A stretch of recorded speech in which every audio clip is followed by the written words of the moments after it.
Un fuerte ajuste.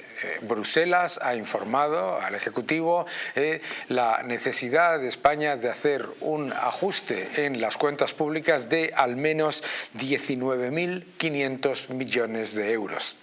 Esto no va a ser fácil hacerlo y sobre todo no va a ser fácil hacerlo por una sencilla razón. El gobierno durante los años, tanto desde el año 2019 como después de la pandemia, lo que ha estado haciendo ha sido aumentar masivamente los desequilibrios.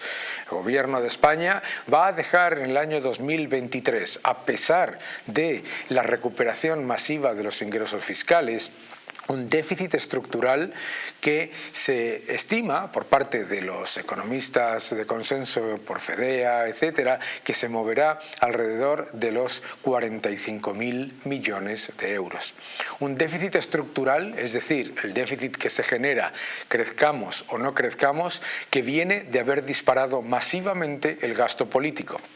En medio de una crisis, lo que ha hecho el gobierno es, aprovechando que Bruselas no imponía esos criterios de déficit excesivo que teníamos en el pasado, lo que ha hecho el gobierno de España ha sido aumentar masivamente el gasto político en más de 36.000 millones, aumentar masivamente los impuestos y, a pesar del aumento de recaudación, aprovechándose de la inflación mientras los ciudadanos perdían poder adquisitivo, el gobierno va a dejar ese gigantesco déficit estructural que es el segundo mayor de toda la Unión Europea. Es muy importante, por lo tanto, entender que la famosa idea por parte del populismo de que el ajuste fiscal se debe llevar a cabo vía ingresos se ha demostrado que no funciona. Se han aumentado masivamente los impuestos. La diferencia entre España y el resto de la Unión Europea en cuanto a recaudación ajustada por renta se ha reducido masivamente y, de hecho, la presión fiscal ajustada por renta de España es muy superior a la media de la Unión Europea y de la eurozona. Entonces, lo que queda absolutamente claro es que lo que ha hecho este gobierno ha sido atacar fiscalmente a las empresas y a las familias, introducir un expolio fiscal no visto en años y además dejar un déficit estructural que, ojo, no sabemos siquiera si va a ser superior a esta cifra que comentaba yo anteriormente. ¿Por qué? Porque ya hay voces que están alertando de la posibilidad de que el gobierno deje un déficit escondido, como hizo en el año 2011, que nos pueda poner en una situación fiscal todavía más difícil. La consolidación fiscal vía ingresos es una falacia. ¿Por qué? Porque los ingresos siempre son cíclicos y los gastos se anualizan y consolidan y, por lo tanto, simplemente con un año de contracción o de ralentización económica, el déficit vuelve a dispararse. El déficit siempre es un problema de gasto, no un problema de ingresos. Los ingresos de la economía no están al servicio del poder político y lo que ha hecho el gobierno de España ha sido precisamente eso. Lo que ha hecho el gobierno de España ha sido utilizar al sector privado como un cajero automático de los delirios de intervencionismo político, poniendo a todo el sector privado, familias y empresas al servicio del poder político y no al revés, no el poder político al servicio de las empresas y las familias.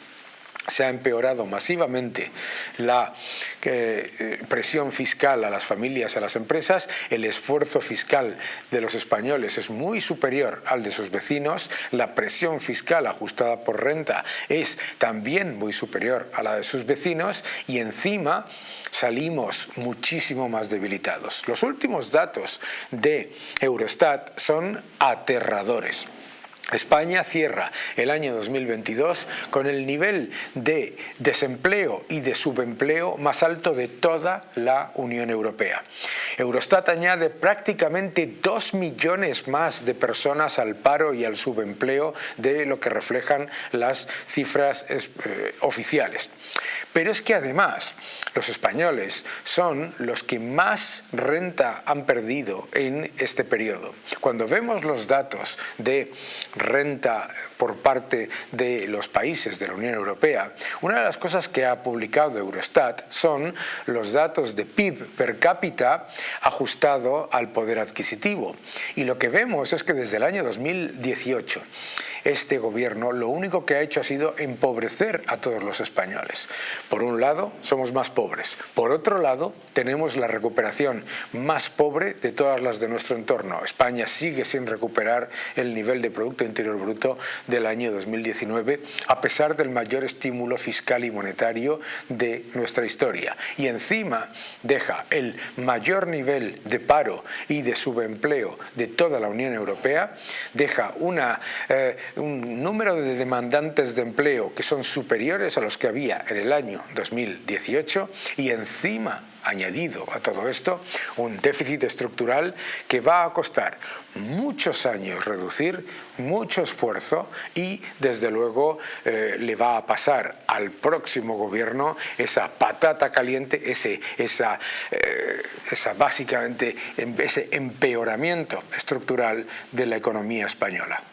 Volvemos a demostrar, de nuevo con todo esto, que el intervencionismo siempre destruye lo que finge proteger. Dejan un agujero de la seguridad social de más de 100.000 millones, una deuda que supera los 1,9 billones si tenemos en cuenta todos los pasivos de las administraciones públicas. Eso significa prácticamente un 150% del Producto Interior Bruto y además un déficit estructural de las administraciones públicas que solamente se va a poder reducir recortando gasto político, que hay mucho y sobra por todos los lados. Muchísimas gracias. Un corte